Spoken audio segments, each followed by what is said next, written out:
Hey, it's Belinda. This one is going to be on training. How do I prepare for a Ragnar? I freaked out and completely obsessed over my first Ragnar. Like, I'm thinking, I don't know how I'm going to do this. I'm going to let my team down, my bandmates down. Like, I don't know if I can handle all these runs, things like that. So first of all, we always have an attitude of grace and service and honor, and we're happy to be together, and we're all there to lift each other up. Okay, so don't worry about letting your band down. Number one. How do we prepare for it? Know what your legs are, but also know that the legs can change at any time. So for example, we had one of our legs here in Arizona at Del Sol where overnight there was a rainstorm. One of the roads got washed out and they had to detour that leg.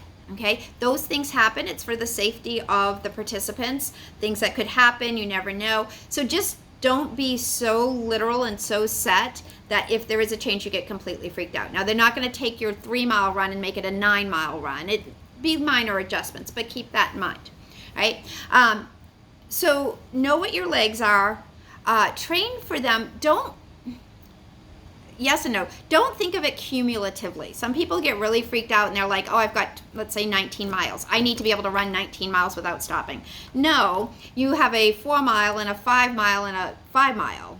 Okay. And so can you do 5 miles and be pretty comfortable that later on you could do another 5 miles? Okay. So try to break them apart. Don't get so freaked out on the cumulative, but at the same time, be ready for that cumulative wear on your body and know that your first run is going to be much faster than your last run potentially. Okay, so you're going to need to pace yourself.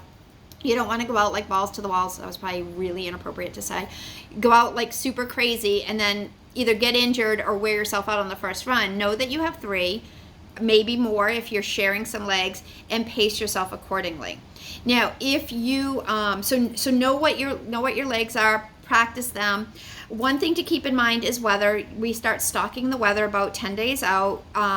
Again, things happen. I've had some that were like the one I had to Cape Cod, freaking freezing cold. And then my next morning run, I was dying in a tank top. So know that the weather's going to change. Make sure you bring gear that's appropriate for that, but check the weather. The other thing will be to check your elevation. Now, this is kind of a funny thing. On the Ragnar app or on the Ragnar site, you will see your legs and they will give you an elevation map.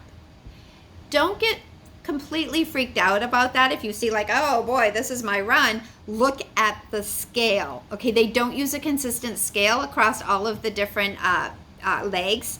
So I've had some that I'm thinking, oh my Lord, I am going to get nuked on this. And I go out and it's like, nope, So keep that in mind, but understand what your elevation is. Don't be freaked out if it says very hard.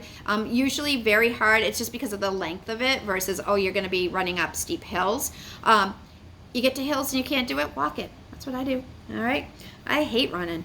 So know what your elevation is, know your hills. So I train in Arizona.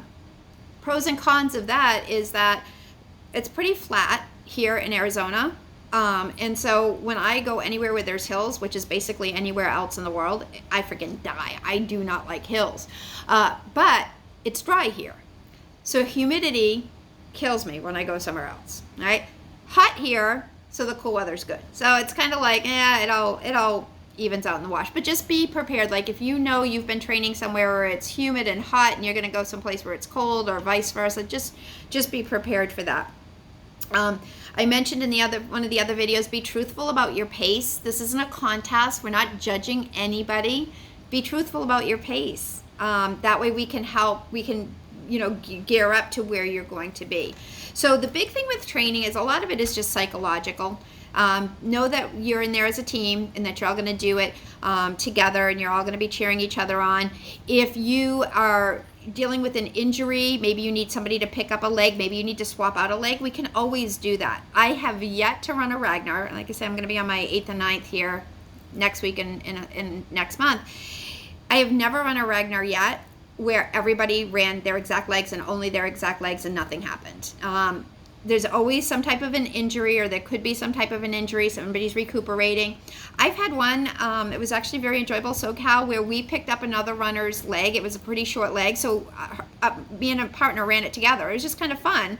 And we just took it easy and ran it together. So keep that in mind, that flexibility, that you may have to pick up a little bit of extra. Maybe you need to give up some. Be honest. If you feel like you're hurt, and we don't want you to permanently damage yourself, right? If there is a situation where you do decide, oh, I'm going to give up some miles, or we can't finish this out, just make sure you're honest with the other van. I did have a situation in one where we were expected at an exchange at a certain time, and they ended up coming in an hour and a half early, but said they didn't miss any legs. So it's like something happened somewhere, because that's a lot of time to cut off. So anyway, with your training, have good shoes, know what works for you. Don't not train, Brandy.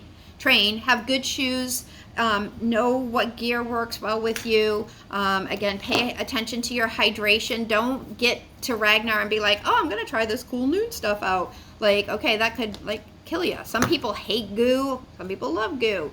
So try everything out before. Don't let Ragnar be your first time for anything other than potentially Ragnar. All right. So that's the key on training, is just, get out there, get your miles in. Don't think you have to do the cumulative miles all at once. Don't stress too much on the cumulative miles. Look at them individually. Oh, one other thing on that, though, I will make a note. I did the Ragnar leg in SoCal 3 years ago, and I was super psyched about it, because number one, it was Ragnar leg, which means it's the longest leg of the race. Usually it's about a half marathon distance, and it was downhill, because I mentioned I hate uphills, so I'm like super pumped. I'm like, woohoo, I got the Ragnar leg and I get to run it downhill, and this is gonna be super awesome. I'm gonna be like wicked fast, and I was excited. So I did. I ran wicked fast, like probably a minute and a half faster than I actually normally run, for 13 miles. Well, the problem was my body was not used to running downhill, because obviously in Arizona, if we don't have uphills, we don't have downhills either. So I kind of burnt out my freaking quads and my calves big time by running downhill super fast. And so let me tell you, the remaining 2 legs were hell. So again, no elevation. And if you're not used to that, just prepare and pace yourself appropriately. All right, so I think that's it on training. Again, we're a team. That's the biggest thing to remember, and you're going to feel awesome after you do this. Yay! Go Ragnar!